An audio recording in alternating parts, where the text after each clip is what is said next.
कैसे ही आप सभी स्टूडेंट। आज की इस वीडियो में मैं आप सभी बच्चों को विनोबा भावे यूनिवर्सिटी में सेमेस्टर 1 27 और 28 अप्रैल को आपका एसी हिंदी का पेपर है। तो आपका पेपर जो भी सवाल पूछा जाएगा वो मैं आपको इस वीडियो में पूरा कंप्लीट करवा दूंगा। पूरा पेपर में जितना सवाल आता सारा का सारा बन जाएगा। तो चलिए वीडियो को हम लोग शुरू करते हैं। पसंद आए लाइक शेयर करिएगा, चैनल पर सब्सक्राइब कर लीजिएगा, ठीक है। देखिए आपके पेपर में अगर आप previous year question paper check करते हो, सिलेबस चेक करते हो, तो आपको पत्र लिखने पूछा जाएगा, ठीक है। जैसे यहाँ पर हमने क्वेश्चन लिया है कि शहर की गंदगी को दूर करने हेतु संपादक को एक पत्र लिखें। ये सवाल पेपर में 15 मार्क्स के लिए पूछा जाएगा। तो सबसे पहले 15 मार्क्स को आप लिखिएगा तो कितना पेज लिखिएगा। सबसे बड़ा बात रहता है ना कि पत्र अगर आपको आता है, क्योंकि आप सही बच्चे बचपन से पत्र लिखते आ रहे हैं, ठीक है। तो पत्र लिखने के साथ साथ प्रेम पत्र भी आपने कभी ना कभी लिखा ही होगा, ठीक है। तो इसी क्रम में कितना पेज का लिखना चाहिए। अगर 15 नंबर का आता है तो अमूमन आप 1.5 पन्ना तक लिख सकते हैं, ठीक है। अब 1.5 पन्ना के हिसाब से क्या लिखे चलिए बताते हैं, ठीक है। तो सबसे पहले फॉर्मेट को समझ लीजिए अच्छा है क्या लिखना है। अगर किसी संपादक संपादक मतलब होता है किसी पेपर का एडिटर जिसे कहा जाता है, ठीक है। तो सेवा में संपादक महोदय, मान लीजिए हम लोग दैनिक समाचार पत्र को लिख रहे हैं तो हमने यहाँ पर दैनिक समाचार पत्र लिख लिया। आपको जो भी अपने हिसाब से एक बार लगता है उसका नामकरण लिख सकते हैं। उसके बाद आप जहाँ के हैं, जहाँ के एडिटर को लिखना है, हमने यहाँ पर पटना बिहार को लिखा हुआ है, ठीक है। विषय यहाँ पर है हमारे पास, यानी सब्जेक्ट जो है कि शहर की जो गंदगी उसकी दूर करने हेतु यहाँ पर हमारे पर निवेदन दिया जा रहा है कि आपसे रिक्वेस्ट है कि यहाँ जो शहर की गंदगी है उसको दूर करने हेतु यहाँ पर लिखा जाए इसके बारे में, ठीक है। तो सबसे पहले महोदय यहाँ लिखिएगा, जैसे आप बचपन में पढ़ते थे। सविनय निवेदन है कि मैं आपके प्रतिष्ठित समाचार पत्र के माध्यम से जो हमारा नगर प्रशासन है उसका जो ध्यान है, हमारे शहर में जो लगातार जो गंदगी की संख्या बढ़ती चली जा रही है उसकी ओर आकर्षित करना चाहता हूँ। क्योंकि आप सभी बच्चे अपने आसपास भी देखते होंगे तो लगातार जो बेसिक जो गंदगी है वो बढ़ती चली जा रही है। आजकल शहर की जो सड़कें हैं, चाहे गलियां हैं, चाहे सार्वजनिक स्थल है, सभी जगह पर हम कूड़े कचरे ढेर लगे रहते हैं, जिससे आपको मालूम है कि हमारा जो वातावरण है वो अत्यंत ही दूषित होते चला जा रहा है, ठीक है। इसी क्रम में बताया जा रहा है कि नगर में सफाई जो व्यवस्था है वो बिल्कुल लचर सी हो गई है। जगह जगह नालियाँ जाम है जिससे बदबू आ रही है। मच्छरों का, जैसे नाली जाम होगा उसकी बात है, मच्छरों का जो प्रकोप रहेगा वो बढ़ेगा। इससे कई बीमारियां जैसे डेंगू मलेरिया जैसी बीमारी खतरा बढ़ गया है। नगर निगम जो हमारे पास है वो अगर नियमित सफाई नहीं करने के कारण ये जो हमारी आम जिंदगी है, जो आम नागरिक है, उनकी काफ़ी कठिनाइयों का सामना करना पड़ रहा है। अतः आपसे निवेदन है कि इस समस्या को अपने समाचार पत्र के माध्यम से बेसी प्रमुखता से प्रकाशित करें, ताकि जो भी संबंधित अधिकारी हैं इस पर ध्यान दें और उचित जो कदम है वो उठाया जा सके। साथ ही साथ जो भी नगरवासी हमारे यहाँ के सभी से अपील है कि वे सभी लोग स्वच्छता बनाए रखें, और स्वच्छता बनाए रखिएगा ताकि सरकार को भी सहायता प्रदान होगी और साथ ही साथ नगर भी हमारा स्वच्छ रहेगा। और कूड़ा करकट यहाँ ना फेंके, ठीक है। धन्यवाद यहाँ पर लिख दीजिएगा। उसके बाद भवदीय लिख दीजिएगा, अपना नाम जो लिखना रहेगा। एक जागरूक नागरिक है, आप अपना पता लिखना चाहें या फिर लिख दीजिए भागलपुर बिहार के, कहाँ के, दिनांक डाल दीजिएगा। यानी अगर आप इसको लिखते हैं तो मिनिमम 1.5 पन्ना का आप इसको लिख सकते हैं। बाकी आपको अपने हिसाब से कुछ ऐड ऑन करना वो भी कर सकते हैं, ये मेरा तरीका है। क्योंकि देखिए पत्र लिखने का कोई फिक्स तरीका नहीं होता। आप अपने हिसाब से शब्दों को क्या कर सकते हैं, जोड़ के लिख सकते हैं यहाँ पर। तो आप अपने हिसाब से यहाँ पर कोई भी चीज़ चेंज करना चाहे कर दीजिएगा। फॉर्मेट बस यही रखने वाले हैं, ठीक है। अब देखिए इसी प्रकार एक और पत्र आता है, जैसे अपने मोहल्ले में बिजली की जो समस्या है। आपने क्लास 11 12 पेपर दिए, क्वेश्चन आया भी होगा कि बिजली की समस्या को दूर करने हेतु संपादक को एक पत्र लिखिए, या क्लास 10 पे आपने लिखा होगा। देखिए उसी प्रकार पहले जैसे फॉर्मेट है, सेवा में जो संपादक महोदय उनको लिख दीजिएगा। दैनिक समाचार पत्र पटना बिहार जैसे विषय लिख दीजिएगा। मोहल्ले में जो बिजली की समस्या है उसके समाधान हेतु यहाँ पर बताया जा रहा है। महोदय सविनय निवेदन है कि मैं आपके जो प्रतिष्ठित अखबार है उसका माध्यम से जो मोहल्ले में हम लोग देख रहे हैं व्याप्त जो बिजली की समस्या, जैसे गर्मी के दिन चल रहा है आपको मालूम है, यहाँ गर्मी की समस्या के कारण बिजली विभाग हमारा सो जाता है। तो बिजली विभाग का जो ध्यान आकर्षित करना चाहता हूँ। हमारे क्षेत्र में पिछले कई महीनों से जो बिजली की आपूर्ति हम लोग देखते हैं वो अनियमित रह चुकी है। दिन में कई घंटों तक जो बिजली है वो कटती रहती है बेसिकली, जिससे जो हमारा आम जनजीवन है वो अस्त व्यस्त हो चुका है। हम सभी विद्यार्थियों की जो पढ़ाई है वो प्रभावित हो रही है। वहीं गर्मी के मौसम लोगों को अत्यधिक परेशानी का सामना करना पड़ा। रात भर भी आपको मालूम है, रात के समय बार बार बिजली जाने से लोगों की जो नींद है खराब होती है। और सुरक्षा की दृष्टि से देखा जाए तो बहुत ही चिंताजनक कह सकते विषय हमारे पास है।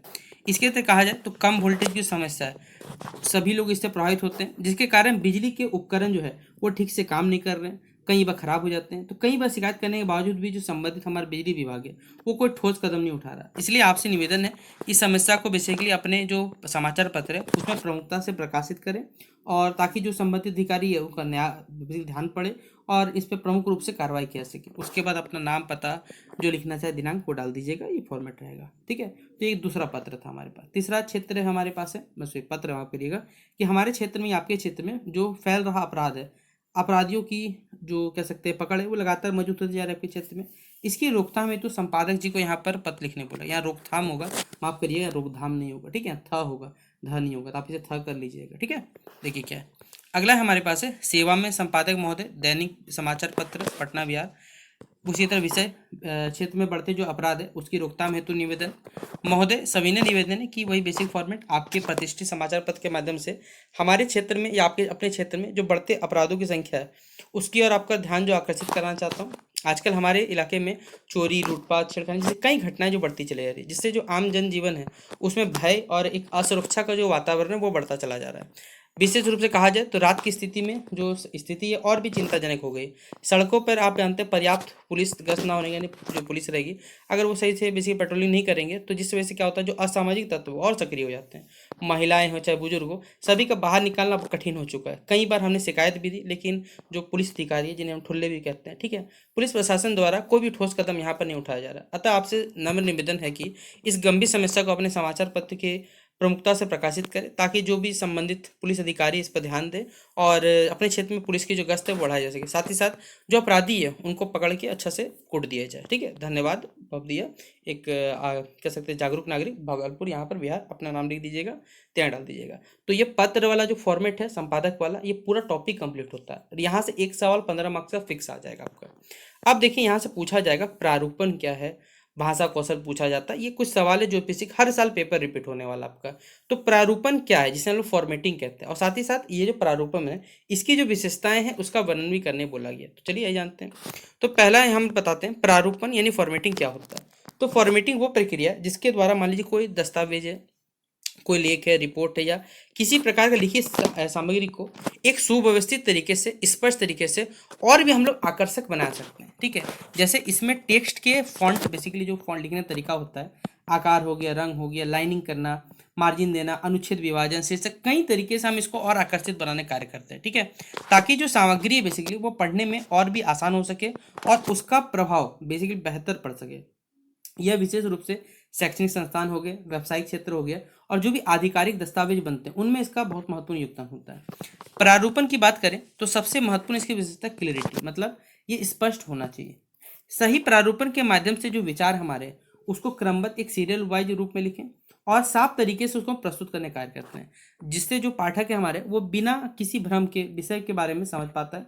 दूसरी महत्वपूर्ण विशेषता है कि ये आकर्षण अट्रैक्टिवनेस होता है। जब दस्तावेज में हम बेसिकली जो उचित फॉन्ट का इस्तेमाल करते हैं, एक संतुलित स्पेसिंग का इस्तेमाल करते हैं, सुंदर लेआउट का इस्तेमाल करते हैं, तो वो देखने में और भी प्रभावशाली बन जाता है, जिससे क्या होता है पाठक की जो रुचि है और भी बढ़ जाती है। इसके अलावा प्रारूपण में हम एकरूपता यानी कंसिस्टेंसी का विशेष महत्व होता है। पूरे दस्तावेज में अगर हम एक समान फॉन्ट शैली का इस्तेमाल करते हैं और आकार और संरचना रखने से जो दस्तावेज है बेसिकली हमारे पास वो थोड़ा सा कह सकते हैं पेशेवर बिजनेस मॉडल टाइप का लगता है, एकदम अच्छा लगता है, जिससे अलग अलग स्थानों पर अलग शैली का प्रयोग किया तो दस्तावेज जो हमें अव्यवस्थित लगता है और बेसिकली कंफ्यूजिंग कर सकता है। तो प्रारूपण की एक और विशेषता इनमें पठनीयता, ठीक है, सबसे महत्वपूर्ण चीज, जिससे उचित लाइन स्पेसिंग का अगर हम गैप देते हैं, सही मार्जिन देते हैं, छोटे छोटे अनुच्छेद को क्या करते हैं पाठ को आसानी से पढ़ने योग्य बनाते हैं। साथ ही साथ जो शीर्षक है और उपशीर्षक है उनका प्रयोग सामग्री के जो विभिन्न हमारे पास भागों में विभाजित करता है, जिससे पाठक जो है मान ली कोई जानकारी ढूंढना है तो इजीली हो पाता है उससे काम। तो हम कह सकते हैं कि प्रारूपण जो है सिर्फ केवल एक सजावट का माध्यम साधन नहीं है, बल्कि ये सामग्री को पढ़ने में हमें प्रभावी, सुसंगत बनाता है और पेशेवर ढंग से, प्रोफेशनल तरीके से कोई भी चीज़ को प्रस्तुत करने का माध्यम बनता है, जो पाठक को संदेश को स्पष्ट तरीके से और प्रभावशाली तरीके से यहाँ पर पहुँचाने का कार्य करता है। तो ये था हमारे पास प्रारूपण क्या होता है ये बता दिया, साथ ही साथ इसकी जो विशेषताएं थी ये भी हमने आपको यहाँ पर शामिल कर दिया। अगला क्वेश्चन है हमारे पास है लेखन कौशल। इसका क्या अर्थ होता है, इसका परिभाषा, इसका जो महत्व है ये बताइए। तो आइए जानते हैं लेखन कौशल क्या होता है। तो लेखन कौशल का जो अर्थ है वो किसी भी व्यक्ति की उसकी क्षमता से होता है, ठीक है, जिसके माध्यम से क्या होता है वो अपने विचार, भावनाएं, ज्ञान और अनुभव को क्या करता है लिखित रूप से एक स्पष्ट तरीके से क्लैरिटी देगा, सुसंगत तरीके से बताएगा और प्रभावशाली तरीके से लोगों के सामने प्रस्तुत करता है। यह केवल शब्दों का लिख देना ही नहीं होता, बल्कि उसे सही क्रम में लिखना, उचित भाषा का इस्तेमाल करना, व्याकरण और शैली में इस प्रकार व्यवस्थित करना है ताकि पाठक तक जो संदेश है वो सही रूप से क्या हो सके, पहुंच सके। मतलब पाठक जो है वो पहुंच भी सके, लोग समझ भी सके, इस प्रकार हमें लिखना है। यदि परिभाषा की दृष्टि से अगर हम देखना चाहें तो लेखन कौशल क्या है, वो योग्यता है जिसके द्वारा व्यक्ति जो है अपने विचारों को उचित शब्द चयन उसमें करता है, साथ ही साथ उसमें व्याकरण की शुद्धता होती है और तार्किक क्रम के साथ लिखित रूप में क्या करता है उसे व्यक्त करता है। एक अच्छा लेखक देखिए वही माना जाता है जो अपने विचारों को क्या करता है, सरल, स्पष्ट और प्रभावी तरीके से इस प्रकार प्रस्तुत करे ताकि जो पाठक मतलब जो रीडर से पढ़ने वाले वो उसे आसानी से समझ सकें और वो उससे प्रभावित भी हो सके, मतलब इन्फ्लुएंस भी साथ साथ हो हमारे पास। ठीक है, लेखन कौशल का जो महत्व है वह हमारे आधुनिक जीवन में अत्यंत ही बहुत ज़्यादा है। शिक्षा के क्षेत्र में यह विशेष रूप से हम आवश्यक है, क्योंकि अगर मालूम है परीक्षा हो गया, निबंध हो गया, प्रोजेक्ट आप लोग जो बना रहे हैं या जो शोध कार्य कर रहे हैं, ठीक है, जो हम लोग शोध कार्य करते हैं उनमें बेसिकली हमारे पास अच्छे लेखन कौशल की आवश्यकता होती है। यदि छात्र अगर अपने विचारों को सही तरीके से स्पष्ट नहीं लिख पा रहा है तब तो भैया जो ज्ञान का उसका मूल्यांकन वो नहीं हो पाता हमारे पास। अगर हम व्यवसायिक जीवन में बात करें, बिजनेस पर्पज से अगर बात करने की कोशिश करें तो लेखन कौशल का जो महत्वपूर्ण स्थान है, कार्यालय में जैसे हम लोग पत्र लिखते हैं, ऑफिस में पत्र हो गया, रिपोर्ट हो गया, ईमेल हो गया, विभिन्न दस्तावेज तैयार करने के लिए प्रभावी लेखन को यहाँ पर आवश्यक होता है। अच्छा लेखन जो है वो व्यक्ति का जो पेशेवर छवि है, मतलब उसका जो प्रोफेशनल इमेज है उसको और ज़्यादा मजबूत बनाता है और उसके कार्य को और अधिक प्रभावशाली बनाने का कार्य करता है। ठीक है, फिर अगला बताया हुआ है सामाजिक और हमारे पास व्यक्तिगत जीवन में भी लेखन कौशल जो है बहुत ही उपयोगी है। यह व्यक्ति को अपने विचारों और भावनाओं को अभिव्यक्त करने का एक माध्यम प्रदान करता है। इसके माध्यम से व्यक्ति समाज में अपनी जो बातें वो रख सकता है और दूसरों को प्रभावित कर सकता है। अंततः हम कह सकते हैं कि लेखन कौशल जो है एक महत्वपूर्ण हमारे पास भाषा कौशल है जो न केवल व्यक्ति के ज्ञान और व्यक्तित्व को बेसिकली कहते हैं निखारता है, बल्कि उसके जीवन के जितना भी उसके क्षेत्र है, ठीक है, उसमें सफल होने की संभावना जो और उसको बढ़ाने का कार्य करता है हमारे पास। तो ये था लेखन कौशल से जुड़ा हुआ सवाल जो 15 मार्क्स के लिए पूछा जाएगा। अगला हमारे पास है प्रतिवेदन, जिसको हम लोग रिपोर्ट कहते हैं। ठीक है, और इसकी जो विशेषताएं होती है इसके बारे में पूछा जाएगा, इसे विशेषता वर्णन करें। तो आइए जानते हैं क्या होता है प्रतिवेदन यानी रिपोर्ट जिसे कहते हैं। एक लिखित दस्तावेज होता है, मतलब बेसिकली पेपर है जिसमें किसी घटना, समस्या, कोई सर्वेक्षण सर्वे हुआ या कार्य की जानकारी उसे तथ्यात्मक और व्यवस्थित रूप में प्रस्तुत किया जाता है, मतलब फैक्ट वाइज और व्यवस्थित रूप में बताया जाता है। इसका उद्देश्य यही है कि सही जानकारी देना, विश्लेषण करना और जो भी आवश्यक हमारे पास सुझाव है उनको प्रदान करना होता है। प्रतिवेदन के जो प्रकार हैं उसके उद्देश्य और विषय के अनुसार अलग अलग हो सकते हैं, अलग अलग टाइप के हो सकते हैं। जैसे हम लोग नॉर्मली दो कैटेगरी बांटते हैं, एक होता है फॉर्मल, एक होता है इनफॉर्मल। ठीक है, औपचारिक और अनौपचारिक। औपचारिक प्रतिवेदन में जिसमें हम विस्तृत, सुव्यवस्थित और निर्धारित प्रारूप में तैयार किया जाता है। जैसे अगर मान लीजिए कोई शोध प्रतिवेदन है, वार्षिक प्रतिवेदन, सरकारी कोई रिपोर्ट है, उसमें भाषा को गंभीर रखा जाता है और तथ्यपरक रखा जाता है। लेकिन अगर मान लीजिए इनफॉर्मल लेटर मतलब इनफॉर्मल रिपोर्ट होगा तो इसमें लैंग्वेज ईजी रखना पड़ता है, शॉर्ट रखना पड़ता है। जैसे कार्यालय का नोट हो गया, आपके स्कूल का कोई रिपोर्ट आया है तो क्या कहते हैं उतना डिटेल में तो नहीं रहता ना हमारे पास है। ठीक है, इसके अतिरिक्त कहा जाए तो एक और होता है सूचनात्मक प्रतिवेदन, इंफॉर्मेशन रिपोर्ट, जिसमें सिर्फ तथ्य और जानकारी को प्रस्तुत करना होता है। जबकि विश्लेषणात्मक रिपोर्ट जो है यानी एनालिटिकल जो रिपोर्ट होता है उसमें तथ्यों के साथ हमें उसका विश्लेषण और जो निष्कर्ष है, कंक्लूजन भी शामिल करना होता है। एक होता है हमारे पास प्रगति प्रतिवेदन, जिसे हम प्रोग्रेस रिपोर्ट कहते हैं, यानी किसी कार्यालय की जो वर्तमान स्थिति बताता है। जबकि जो घटना प्रतिवेदन इंसिडेंट रिपोर्ट है वो किसी विशेष घटना का हमारे पास विवरण प्रस्तुत करता है। प्रतिवेदन की विशेषताओं की अगर बात करें तो सबसे महत्वपूर्ण विशेषता है उसकी वस्तुनिष्ठता, मतलब ऑब्जेक्टिविटी। उसकी ऑब्जेक्टिविटी क्या है, किस कारण से लिखा गया है। इसमें व्यक्तिगत आप अपना विचार जो उसको नहीं लिख सकते, प्रमाण पर आधारित जो भी जानकारी वो लिख सकते हैं। दूसरी स्पष्टता होनी, विशेषता इसमें स्पष्टता होनी चाहिए, क्लैरिटी होनी चाहिए, जिसमें जानकारी सरल होनी चाहिए और जो समझने योग्य भाषा में होनी चाहिए। अगर हम बात करें संगठन भी एक महत्वपूर्ण विशेषता निभाता है इसमें। प्रतिवेदन में जो प्रस्तावना है यानी जो प्रेम्बल हमारे पास है, जिसका मुख्य भाग है और जो निष्कर्ष कंक्लूजन का एक स्पष्ट क्रम होता है, जिसमें पाठक को विषय समझने में क्या होता है, सुविधा होती है। साथ ही साथ संक्षिप्तता यानी कंसाइजनेस की आवश्यकता होती है, ताकि जो भी मान लीजिए कोई अनावश्यक बातें आप उनको सामान लें, केवल सिर्फ जो जरूरी चीज़ें उसे रखा जाए। इसके अलावा प्रतिवेदन में सटीकता यानी एक्यूरेसी होनी चाहिए और यहाँ पर विश्वसनीयता यानी रिलायबिलिटी भी होनी चाहिए, ताकि प्रस्तुत जो जानकारी है वो सही और भरोसेमंद हो। अंततः हम कह सकते हैं एक अच्छा प्रतिवेदन वही होता है जो तथ्यपूर्ण, स्पष्ट होता है, सुव्यवस्थित होता है और उद्देश्यपूर्ण होता है, जिससे पाठक को सही दिशा में जो निर्णय लेना है उसमें सहायता प्राप्त हो सकता है। ठीक है, ये हमारा अगला क्वेश्चन था, मतलब ये क्वेश्चन का आंसर था। अगला हमारे पास और इस वीडियो का लास्ट हमारा क्वेश्चन है ज्ञापन, जिसे हम लोग मेमो भी कहते हैं, मेमोरेंडम कहते हैं, क्या होता है और इसके जो प्रकार होते हैं इनकी उदाहरण सहित आपको विवेचना करता है। चलिए, तो ज्ञापन कहा जाए एक औपचारिक यानी फॉर्मल लिखित संचार का माध्यम है, जिसका उपयोग बेसिकली कोई संस्था, इंस्टीट्यूट है, कार्यालय या संगठन है उसके भीतर सूचना देता है, कोई निर्देश जारी करता है या किसी कोई खास बारे में संक्षिप्त रूप से अपने विचार जो है वो प्रस्तुत करता है। यह सामान्यतः संक्षिप्त, स्पष्ट और सीधे विषय पर यहाँ पर केंद्रित करने का करता है।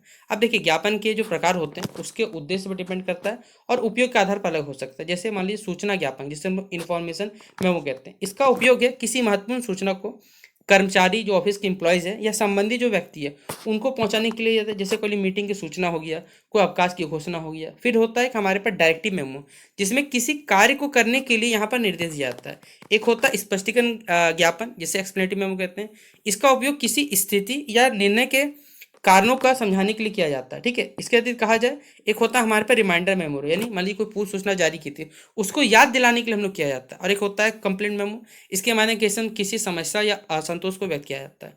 तो देखिए, ज्ञापन का प्रारूप है वो एक सरल और निश्चित होता है। इसमें कुछ मुख्य भाग शामिल होते हैं, जैसे सबसे पहले ज्ञापन या मेमो लिखा जाता है, उसके बाद प्रति मतलब टू मतलब किसको लिखा जा रहा है, प्रेषक किसके द्वारा लिखा जा रहा है, तिथि डाला जाता है, विषय डाला, ये सभी चीज़ होती है। इसके बाद जो मुख्य चीज़ है वो लिखा जाता है और स्पष्ट तरीके से, संक्षिप्त तरीके से बताया जाता है, ताकि और अनावश्यक होने पर हस्ताक्षर जो भी चीज़ जरूरी है उसके साथ हस्ताक्षर और नाम लिखे जाते हैं अंत में हमारे पास। जैसे यहाँ पर आप देख सकते हैं, ज्ञापन है, प्रति सभी कर्मचारियों को बोला जा रहा है, प्रेषक कौन है, प्रबंधक है हमारे पास है, तिथि लिख दिया गया, विषय लिख दिया गया, सभी कर्मचारियों को बताया जा रहा है।